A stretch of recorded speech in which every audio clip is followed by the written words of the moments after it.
Bonjour à tous et bienvenue à nos premières portes ouvertes numériques. Je me présente, je suis Cathy Gasser, responsable de formation fleuriste et formatrice en art floral et technologie professionnelle. Fleuriste, c'est plus qu'un métier, c'est une passion. Le fleuriste doit avoir des aptitudes artistiques et manuelles, il doit avoir un tempérament volontaire, une bonne condition physique, il faut qu'il ait le sens de l'initiative, ainsi que de l'organisation et de l'observation. Il faut également qu'il ait l'esprit d'équipe. Le métier de fleuriste est très complet. Il exerce une activité artisanale, artistique, commerciale. Il a un esprit créatif. Il réalise des bouquets, des arrangements floraux, des arrangements racinés en rapport avec tous les événements de la vie. Il assure la vente de sa production, conseille les clients et bien sûr, il participe à la fidélisation de sa clientèle. Ce métier demande différentes connaissances, aussi bien artistiques, techniques, commerciales et botaniques. Il faut également être bon gestionnaire et être soucieux de la qualité et d'efficacité. Le fleuriste aime bien sûr les végétaux, l'harmonie des couleurs, des formes, des volumes. Il participe à tous les événements de la vie. En voici quelques exemples. Mariage, baptême, communion, grand décor lors de cérémonies, pour les fêtes de fin d'année, pour les dépôts de gerbes commémoratives, pour le deuil, etc. Je vous disais avant qu'il faut avoir une bonne condition physique. C'est une activité qui s'exerce debout ou quelquefois, comme sur la photo, à genoux. Il ne faut pas avoir de problème de dos car nous portons des charges et nous travaillons souvent dans le froid et l'humidité. Il faut s'adapter aux contraintes saisonnières et aux particularités du métier, à savoir travailler les jours de fête, les week-ends. Les objectifs de la formation. Nous préparons nos stagiaires à l'obtention du CAP fleuriste. C'est le premier titre de qualification permettant au titulaire de ce diplôme d'exercer son activité sous les directives d'un responsable professionnel. C'est un diplôme de niveau 3. Au CFPPA, l'année dernière, en 2019, nous avons eu 93% de réussite au diplôme. Le CAP fleuriste vous ouvre la possibilité de continuer en brevet professionnel fleuriste de niveau 4 que vous pouvez préparer en apprentissage au CFA de Val-d'Oie. Et par la suite, vous pouvez poursuivre avec un brevet de maîtrise. La formation est constituée de différents blocs de compétences, 2 unités professionnelles et 3 unités générales. Le bloc 1 est tout ce qui concerne l'art floral, la reconnaissance des végétaux, la botanique, la technologie professionnelle et le dessin. Le bloc 2 concerne la vente, le conseil, la fidélisation de la clientèle, la mise en valeur de l'offre commerciale. Pour les unités générales, donc au nombre de 3, vous avez le bloc UG1 qui concerne le français, l'histoire-géographie, l'enseignement moral et civique et la connaissance des institutions et du droit du travail. Le bloc UG2, quant à lui, concerne les mathématiques appliquées et les sciences physiques et chimiques. Le bloc UG4 concerne la langue vivante étrangère. Nous avons choisi l'anglais au CFPPA. Le plus de la formation au sein du CFPPA de Val-d'Oie, c'est le certificat pour la vente de produits en magasin et le certificat sauveteur secouriste du travail. La formation se déroule sur 666 heures en centre, 560 heures en entreprise, ce qui équivaut à 16 semaines de stage. Elle démarre le 28 septembre 2020 jusqu'au 18 juin 2021. Les stages en entreprise sont divisés en 5 périodes de 2 à 4 semaines. Ce sont des périodes représentatives du métier. La capacité d'accueil est de 15 stagiaires. C'est un petit effectif qui nous permet de travailler dans de bonnes conditions. Pour les stages en entreprise, ils s'effectuent, comme je le disais juste avant, sur des périodes en tension. Sur ce calendrier d'alternance, les périodes en jaune sont celles en centre et les bleus en entreprise. Le premier stage, c'est la période de la Toussaint. Le deuxième, durant la période de l'Avent jusqu'à Noël. Le troisième va de la Saint-Valentin jusqu'à la fête des grands-mères, début mars. Le quatrième, durant la période de Pâques. Et le cinquième, au mois de mai, pour la fête des mères. Pour l'obtenir, le diplôme, il faut réussir les épreuves de contrôle en cours de formation, qui correspondent aux matières générales, écrites et orales d'un coefficient de 6, et les matières professionnelles, écrites et pratiques d'un coefficient 12. Cette formation concerne les adultes salariés ou non, ayant un projet professionnel défini, souhaitant acquérir une qualification ou se reconvertir dans ce secteur de la fleur. Elle concerne également les demandeurs d'emploi de plus de 16 ans inscrits à Pôle emploi. Pour accéder à cette formation, il faut avoir 16 ans minimum, avoir un projet professionnel dans le domaine de la fleuristerie. Il faut déposer un dossier de candidature et réaliser des tests de positionnement, réaliser au moins un stage d'immersion en entreprise, et vous serez également invité à un entretien individuel où l'on sélectionnera les candidats selon leur motivation et la pertinence de votre projet. Il faut également maîtriser la langue française, orale et écrite. Je vous laisse maintenant découvrir l'atelier d'art floral lors d'un cours réalisé cette semaine.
Durant la formation, nous réalisons des interventions extérieures et des sorties pédagogiques qui permettent de susciter de la curiosité, comme j'en parlais avant aussi, la cohésion de groupe, le travail en équipe.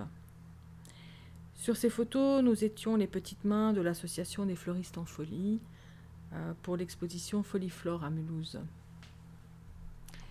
Ici, nous étions à Arc-et-Senans pour réaliser la décoration lors de la remise des trophées des villes et villages fleuris de Bourgogne-Franche-Comté.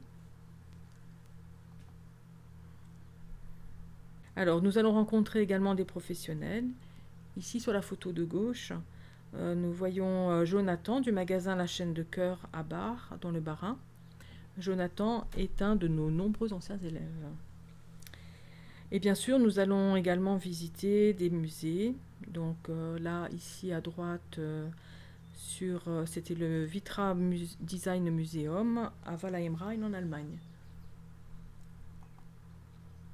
Donc cette présentation est maintenant terminée. Avec mon collègue Jean-Michel Felder, qui intervient également sur cette formation, nous allons répondre à vos questions. Donc là, j'ai une question, hein, comment se passe la recherche de stage? Donc ça, chaque stagiaire recherche son stage, puisque là, ça dépend vraiment de chacun. Il y en a qui vont préférer aller travailler dans des entreprises traditionnelles, d'autres plutôt dans des chaînes. Bon, ce qui est bien, c'est de changer pour voir un petit peu comment se passent les autres, enfin les différents magasins. Mais c'est à vous de chercher vos stages. Voilà. Donc bon, c'est assez simple à trouver dans la mesure où un stagiaire n'est pas rémunéré. Donc c'est quand même appréciable pour les maîtres de stage. Et de plus, les stages, vous avez vu, qui sont répartis sur des périodes importantes pour les fleuristes. Donc ils ont souvent besoin d'un coup de main. Voilà. J'espère que j'ai bien répondu à votre question. De faire un stage 2 fois au même endroit, oui, c'est possible. Donc c'est très bien de changer, mais si vous voulez faire 2 fois un stage au même endroit, il n'y a pas de problème. Donc également, ça vous permet aussi de faire comment dire? Une période d'essai, quoi. Si une entreprise recherche un employé, c'est bien de pouvoir de chercher les stages dans ce sens-là aussi. Donc ça vous permet d'avoir un comment dire? Ouais, une période d'essai, quoi, hein, ça c'est important. Alors, doit-on trouver un lieu de stage avant d'intégrer la formation? Pas forcément, hein. Vous pouvez. Bon, le premier stage, arrive quand même assez vite dans la formation, puisqu'il arrive le 19 octobre et nous démarrons fin septembre. Donc c'est assez rapide. Maintenant, non, c'est pas forcément nécessaire de le trouver avant, hein. Vous pouvez venir en formation et chercher votre stage après. Voilà, donc Jean-Michel, se présente. Malheureusement, je crois il ne peut pas nous rejoindre par audio, donc il vous met des petits messages, hein. Donc il est formateur pour le CAP fleuriste et donc il peut répondre aussi à vos questions. Alors donc j'ai une question, j'ai un niveau BEP-CAP, me faut-il repasser l'ensemble des matières générales? Non. Si vous avez validé votre niveau 3, donc niveau CAP, vous n'avez pas les matières générales à repasser. Il y aura juste pour certains examens où il faudra repasser l'anglais. Les langues, parce que vous avez des examens où il n'y a pas de langue étrangère, et là, il faudra faire quand même les cours d'anglais. Donc, également pour les personnes qui seraient un peu fragiles au niveau du français, comme il y a les tests de positionnement, on voit s'il faut mettre quelques heures en français ou en mathématiques. Voilà. Alors les tests de sélection, donc c'est des mathématiques, et du français essentiellement. Et cela permet donc, c'est en ligne, et ça permet justement de voir un petit peu aussi votre niveau en informatique, hein. Donc ça, c'est important. Alors pour l'inscription, Il faut avoir fait un stage, mais en ce moment, les stages ne sont pas autorisés. Comment faire? Alors, les stages, nous avons repris les stages, hein, ça reprend doucement. Donc, vous avez quand même jusqu'au mois de septembre. Donc, cet été, les fleuristes auront peut-être besoin de, de main-d'œuvre, hein, donc, les stages, puisque c'est vrai ils ont quand même souffert de cette période-là, cette période qui, en ce moment, c'est pas évident. Donc, c'est important de faire un stage d'immersion, hein. Mais, là, je pense que ça va s'ouvrir doucement, hein, puisque nous avons l'autorisation de faire des stages en entreprise. Donc, les personnes que vous avez vues dans la vidéo, partent en stage la semaine prochaine pour la fête des mères. Donc, là, je pense que ça va revenir, hein. Juste que je le trouve. Alors, concernant les stages en entreprise, y aura-t-il une convention à chaque stage? Oui. Donc, vous avez une convention de stage, vous ne pouvez pas partir sans convention puisque c'est ce qui, c'est un peu votre assurance et l'assurance du fleuriste, hein. Donc, il y a toujours une convention pour chaque stage. Voilà. Donc, quand aura lieu la sélection? Donc, là, vous aurez des rendez-vous et ça se fera également en visioconférence. Donc là, j'espère qu'avec mon collègue Jean-Michel, j'espère que là, vous pourrez entendre le son de ma voix. Voilà. Alors, je vous remercie en tout cas de vous être prêté au jeu de cette porte ouverte numérique. Voilà. Donc, j'espère que j'ai quand même été assez claire. Voilà. Bah, écoutez, je vous remercie beaucoup. Je vous souhaite une bonne journée, puis j'espère vous revoir, très bientôt. Voilà, on vous donnera des rendez-vous pour faire, les entretiens individuels. Voilà, bah, je vous remercie beaucoup et puis je vous souhaite un bon week-end et puis à très bientôt, j'espère. Au revoir.